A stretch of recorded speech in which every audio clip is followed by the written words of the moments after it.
இந்தா சாப்பிடு. வேணாம்மா, நான் அப்பா வந்ததும் சாப்பிட்டுக்கிறேன். இந்த மாதிரி அடம் பிடிக்காத, முதல்ல சாப்பிடு. நில்லுங்க.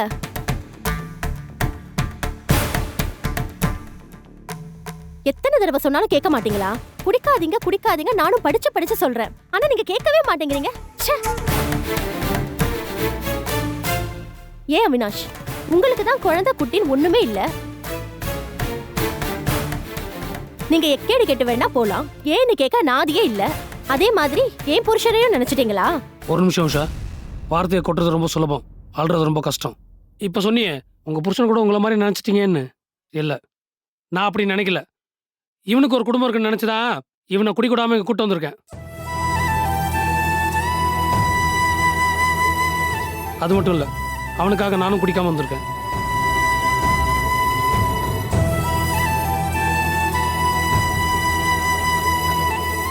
ஐயோ சாரிங்க, நான் ஏதோ பதட்டத்துல. பரவாயில்ல விடு உஷா, உன் புருஷன் நல்லா இருக்கணுன்றதுக்காக தானே இந்த மாதிரிலாம் பேசிட்டு இருக்க. பரவாயில்ல.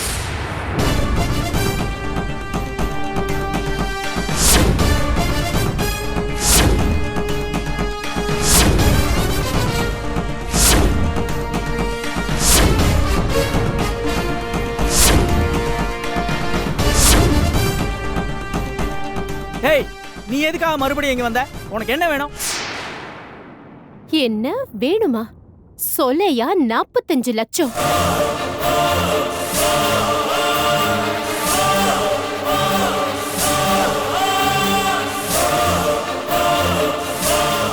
என்ன புரியலையா? என் அப்பா கிட்ட இருந்து நீ வாங்கின 45 லட்சம் ரூபாய், அதுதான் வேணும்.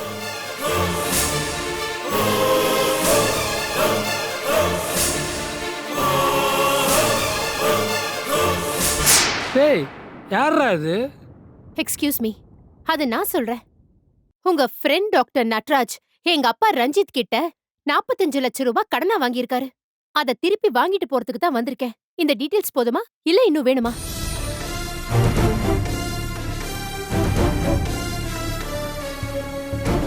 என்னடா, அன்னிக்கு போலீஸ வச்சு அடிச்சு துரத்துனோமே, அப்போ இவ தைரியமா வந்து கேக்குறாளேன்னு பாக்குறியா? இதோ இந்த நோட்ல எங்க அப்பா ரொம்ப தெளிவா உனக்கு என்னைக்கு 45 லட்சம் ரூபாய் கொடுத்தாருன்னு எழுதி வச்சிருக்காரு. இப்ப என்ன சொல்ல போற?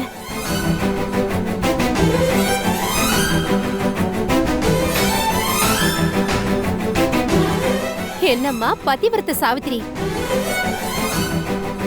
அன்னைக்கு உன் புருஷனோட சட்டைய புடிச்சேன்னு போலீஸ் வரைக்கும் போனல, இப்போ உன் புருஷனோட பண்டபாலம் தெரிஞ்சிருச்சே, இப்ப எங்க போற?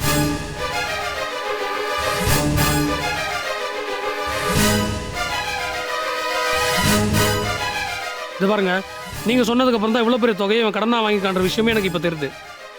அதுக்காக இப்படி நடுராத்திரில வந்து கேட்டீங்கன்னா உங்க அம்மா செட்டில் ஆயிடுமா? ஹலோ, நீ யார் இதுல தலையெடுத்துக்க? பணம் வாங்குனது அவன். ஏய், மரியாதையா பேசு. நான் யாருன்னு கேக்குறல, அவனோட ஃப்ரெண்டு டாக்டர் அவினாஷ். ஓ, நீங்களும் டாக்டர் தானா? இப்ப என்னங்கறீங்க? இந்த பார், நீ அவ்வளவுதான் தலைக்கீழ நின்னாலும் இவ்வளோ பெரிய அமௌண்ட்டை ஒரு ராத்திரியில பறிச்சு கொடுக்க முடியாது. எனக்கு கொஞ்சம் டைம் கொடு, நான் அவன்கிட்ட பேசி முடிவு பண்ணிட்டு அப்புறம் உன்கிட்ட சொல்றேன். கொஞ்சம் டைம்னா எவ்வளோ? ஒரு மாசம். ஒரு மாசம் எல்லாம் கொடுக்க முடியாது. ஒரு வாரம் இல்ல 10 நாள், அதுவும் உங்க முகத்துக்காக. இல்ல இவன. ஏய், டைம் கொடுத்துட்டல, கிளம்பு கிளம்பு.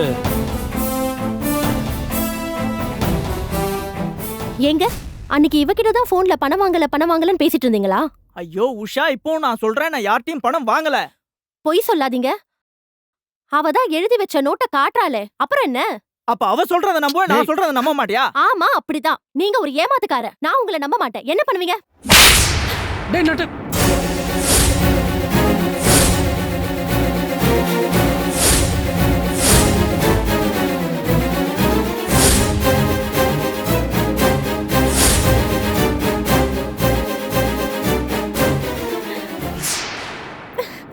வாடி.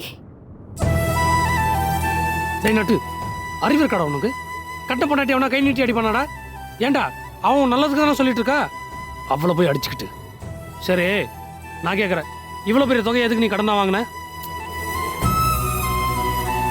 டேய் என்ன உன் ஃப்ரெண்டா நினைச்சா சொல்கிறேன்? எதுக்காக இவ்வளோ பெரிய தொகை நீ கடனா வாங்கின? தயவு செஞ்சு இப்போதைக்கு என்ன எதுவும் கேட்காத. டேய். ஹலோ, நான் இப்போ டி நகர்ல இருக்கிற சூப் கார்னர்ல இருந்து பேசுறேன். இது பார், நான் ஒரு முக்கியமான இடத்துல இருக்கேன், அப்புறம் பேசுகிறேன் உன்ட்ட. எனக்கு தெரியும் உங்களுக்கு எது முக்கியமான இடம்னு. கரெக்டா சொல்லுங்களேன், நான் இந்த இடத்துல இந்த பால தண்ணி அடிச்சிட்டு இருக்கேன்னு. இது பாரு, நான் தண்ணி அடிக்கல. நான் நம்ப மாட்டேன். நீங்க இப்போ தண்ணி அடிச்சிட்டு தான் இருக்கீங்க. தயவு செய்து நான் சொல்றது புரிஞ்சுக்கோ அனிதா, நான் தண்ணி அடிக்கலன்னு சொல்றேன்ல. அப்படின்னா இன்னும் 1/4 மணி நேரத்துல இங்க வாங்க. நீங்க தண்ணி அடிக்கலன்னு நான் ஒத்துக்கிறேன். வர்றேன். தேங்க்யூ. டேய், கொஞ்சம் அர்ஜென்ட்டாக போக வேண்டியது இருக்கு. உன் விஷயத்தை அப்புறம் பேசிக்கலாம், சரியா? நான் கிளம்புறேன். டேய், போய் அவளை கன்வின்ஸ் பண்ணுறேன். மறுபடியும் அடித்து தொலைச்சிடாத. ஓ,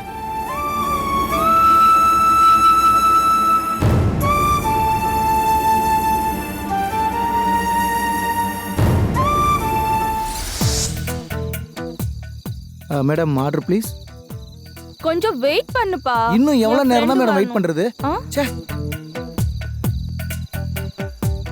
ச்சே. இந்த அவினாஷ்னால எனக்கு ஒரே டென்ஷன் தான். சொன்ன நேரத்துக்கு வர்றது கிடையாது. எவ்வளவு நேரம் தான் வெயிட் பண்றது?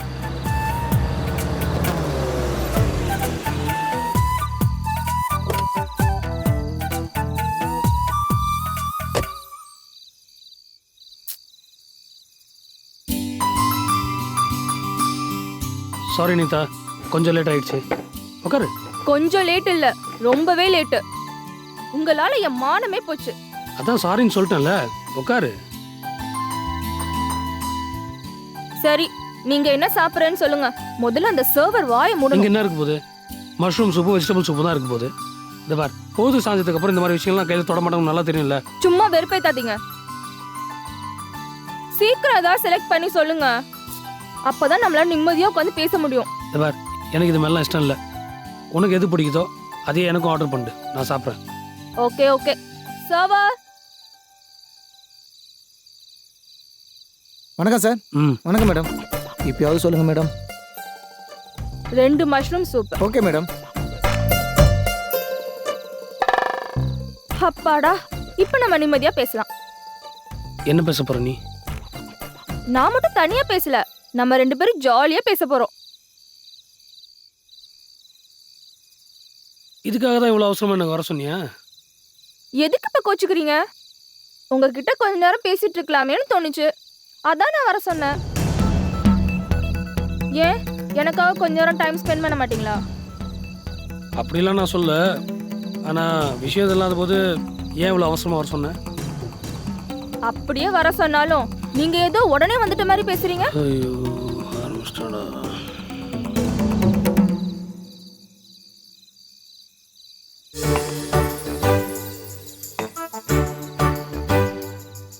இந்த மரியாதைக்கு ஒன்றும் குறைச்சல் இல்ல. சரி சரி, அதை விடு. நானும் உன்கிட்ட ஒரு விஷயம் பேசணும்னு தான் இருந்தேன். அதையாவது இப்போ நான் பேசிடுறேன். என்ன விஷயம்? எல்லாம் நம்ம சபரி விஷயமா தான். சபரி விஷயமா? ஒன்றும் புரியல. முதல்ல சபரி உனக்கு யாருன்னு சொல்லு. என்ன புதுசா தெரியாத மாதிரி கேக்குறீங்க? சரி பரவாயில்ல, எனக்காக ஒரு தடவை சொல்லு, சபரி யாருன்னு. சபரி எனக்கு நல்ல ஃப்ரெண்டு. அதுக்கப்புறம் என்ன? நல்ல ஃப்ரெண்ட், அவ்வளவுதான். ஃப்ரெண்டுக்கு மேலே வேற எதுவும் இல்லையா? அதுக்கு மேல வேற என்னத்தை எதிர்பார்க்குறீங்க? நான் எதிர்பார்க்கல, ஆனால் சபரி எதிர்பார்க்குறான். புரியலையே. கொஞ்சம் புரியுற மாதிரி தான். அவன் அவன் மேலே பிரியமாக இருக்கான். வாட்?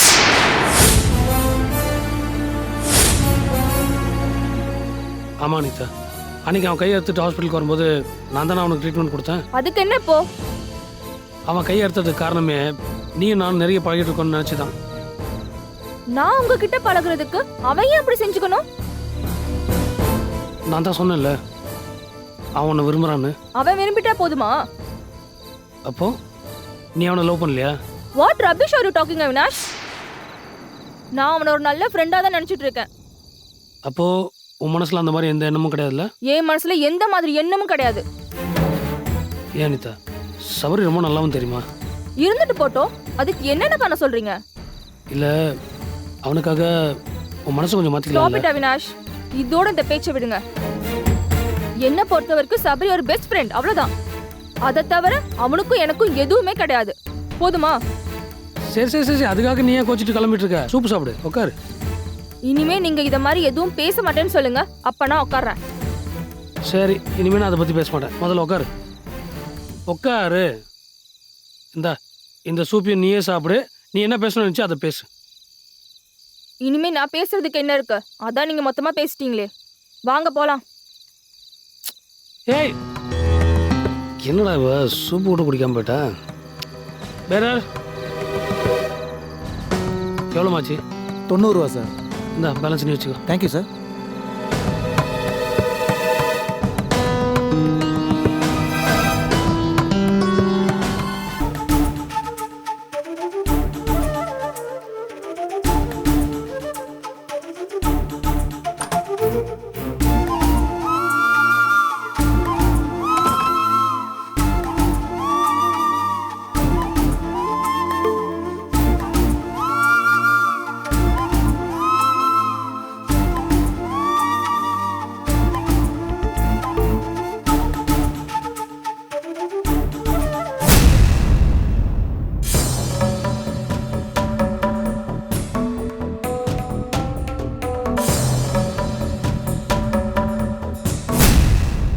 வாங்க, ஃபேஸ் வாஷ் பண்ணிட்டீங்களா? சாப்பிட போலாம் வாங்க. நில்ல. சாப்பிட போறது இருக்கட்டும். நீ எந்த கோட்டை பிடிக்கிறதுக்காக இப்படி பலமா யோசனை பண்ணிட்டு இருக்க? அதெல்லாம் ஒண்ணும் இல்லைங்க, வாங்க சாப்பிட போலாம். அம்மா வேற கூப்பிட்டுக்கிட்டே இருந்தாங்க. இல்ல, நீ சொன்னாதான் நான் சாப்பிட வருவேன். அது அது என் ஜாதக நோட்டு காணாம போயிடுச்சு, அதான். அப்படியா? எப்போ? இன்னைக்கு உங்க ஹாஸ்பிட்டலுக்கு செக்கப்புக்கு வந்துட்டு நானும் அம்மாவும் ரெஸ்டாரண்ட்ல சாப்பிட்டுட்டு இருந்தோம். அங்க டாக்டர் பாரதி, பிரியா, வைதேகிலாம் வந்திருந்தாங்க. அவங்கள பார்த்து பேசிட்டு வந்தேன். அப்பதான் அவங்கள எதுக்கும் ஃபோன் பண்ணி கேள. கேட்டேன். நான் பார்க்கலன்னு சொன்னாங்க. இருந்தாலும் நான் மனசு கேட்காம அவங்க வீட்டுக்கும் போயிட்டு வந்தேன். அப்பவும் கிடைக்கல. ஓஹோ, அதான் கவலையா இருக்கியா? என்னங்க இவ்ளோ சாதாரணமா சொல்றீங்க? இல்ல அர்ச்சனா, உன் ஜாதக நோட்டு தொலைஞ்சு போனது எனக்கும் வருத்தம் தான். ஆனா அது அப்படி ஒன்றும் ரொம்ப வருத்தப்பட வேண்டிய விஷயம் இல்ல. எஸ் அர்ச்சனா, பிறந்த தேதியும் பிறந்த நேரமும் சொன்னா இப்போவும் அந்த குறிப்பை வச்சு உன் ஜாதகத்தை கணிச்சு எழுதுறதுக்கு ஜோசியர்கள் இருக்காங்க. அது மட்டும் இல்லாம கம்ப்யூட்டர்லயும் ஒரு சாஃப்ட்வேர் இருக்கு. அதனால உன் ஜாதகத்தை பத்தி நீ இனிமே கவலையே படாத. என்ன அர்ச்சனா, நான் இவ்வளவு தூரம் சொல்லியும் உன் முகத்துல சிரிப்பே வரமாட்டேங்குது. என்னதான் இனிமே புதுசா ஜாதகத்தை வாங்கினாலும் பழசு காணாம போனது மனசுக்கு கஷ்டமா இருக்குங்க. அர்ச்சனா, முதல்ல உன் ஜாதகம் காணாம போயிடுச்சேன்னு வருத்தப்பட்ட. இப்போ பழசு போச்சே எனக்கு ரொம்ப கஷ்டமா இருக்குன்னு சொல்ற. உன்னை என்ன சொல்றதுன்னே தெரியல. நான் ஏன் இப்படி கவலைப்படுறேன்னு உங்களுக்கு புரியலையா? பழைய ஜாதகம் காணாம போறது கெட்ட சகுனத்துக்கு அறிகுறின்னு கேள்விப்பட்டிருக்கேன். அர்ச்சனா, அப்படிலாம் ஒண்ணும் இல்லம்மா. நீ வீணா மனசை போட்டு குழப்பிக்காத. சரி, டாக்டர் பாரதி வீட்டுக்கு போனியே, அங்க வைத்தியக்கு பாத்தியா? பார்த்தேன். ஆனா அவகிட்ட என்ன அந்த பிரியா பேச விடல. ஏன்? அது என்னமோ தெரியலங்க. நான் வைதேகி கிட்ட பேசினாலே அது அவளுக்கு சுத்தமா பிடிக்கல. அப்புறம் இன்னொரு விஷயம், நான் ரெஸ்டாரண்ட்ல இருந்து கிளம்பும்போது நான் வைதேகிக்கு ஆசையா ஒரு முத்தம் கொடுத்தேன். அத பார்த்துட்டு அந்த பிரியா அவளை கூப்பிட்டு அவ கண்ணத்தை துடைக்கிறா. சரி விடு அர்ச்சனா, அவ ஏதோ மனசு பாதிக்கப்பட்டிருக்கா. அவ என்ன பண்றானே தெரியாம பண்ணிக்கிட்டு இருக்கா. அதனால இதையே நீ பெருசா எடுத்துக்கிற.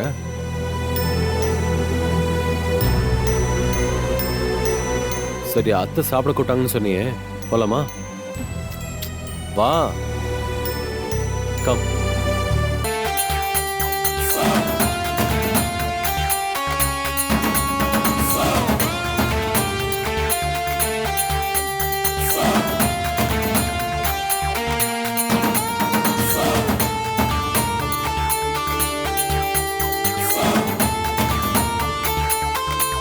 மாமா, நீங்களும் என்ன அவாய்ட் பண்றீங்கல்ல? சச்சா, முன்ன மாதிரி நீங்க எதையும் என்கிட்ட சொல்றது இல்ல. ஏற்கனவே மாமோன காலேஜுக்கு போக வேண்டாம்னு சொல்லிட்டாரு. இது ஏன் பிரச்சனை, நானே பாத்துக்கிறேன். என்கிட்ட சொல்லி எந்த பிரயோஜனமும் இல்ல. அப்புறம் எதுக்கு என்கிட்ட சொல்லி உங்க டைமை வேஸ்ட் பண்ணணும்னு நினைக்கிறீங்க? அப்படிதானே? இல்ல ரோகிணி, நான் துணிச்சல சில விஷயங்களை ஆரம்பிச்சு வச்சிருக்கேன். இதுல நீ சிக்க வேண்டாம்னு நினைக்கிறேன். நீங்க மட்டும் மாட்டிக்கிட்டா பரவாயில்லையா? சத்தம் போடாத, எல்லாரும் முடிச்சுக்க போறாங்க. நடராஜ் ஹாஸ்பிட்டல்ல ரஞ்சித் செத்ததுக்கு அப்புறம் அதை வச்சு ஒரு பக்கம் அவனை டார்ச்சர் பண்ணணும்னு முடிவு பண்ணேன். அப்பதான் ஒரு விஷயம் ஞாபகத்துக்கு வந்துச்சு. ஆனந்த், நடராஜ், அவினாஷ் இவங்க 3 பேர் மீட் பண்ணி பேசும்போது நடராஜ் யார்கிட்டயும் கடன் வாங்கி இருக்கிறதா சொன்னான். அதை அடைக்க 45 லட்சம் வேணும்னு அவினாஷ் கிட்ட கேட்டான்.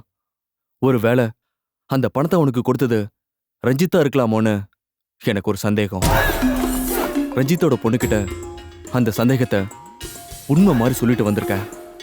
நான் சந்தேகப்படுறது சரின்னா சுதா கிட்ட இருந்து எனக்கு ஃபோன் வரும். அதுக்காக தான் வெயிட் பண்ணிட்டு இருக்கேன்.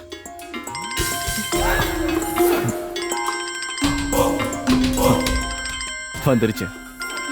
அப்ப நான் யோசிச்சது கரெக்ட் தான். நடராஜ் செத்தான். ஹலோ மூர்த்தி சார், நீங்க சொன்னதெல்லாம் உண்மையாதான் இருக்கும் போல இருக்கு. உங்க அப்பா கிட்ட கடன் வாங்கினத ஒத்துக்கிட்டானா? ஏறக்குறைய ஒத்துக்கிட்ட மாதிரிதான். ஒத்துக்கிட்ட மாதிரினா? அப்பா உன்கிட்ட கொடுத்த பணத்தை கைப்படியாவே எழுதி வச்சிருக்காருன்னு சொன்னேன். நானே ஒரு நோட்டை கிரியேட் பண்ணி அங்க கொண்டு போயிருந்தேன்.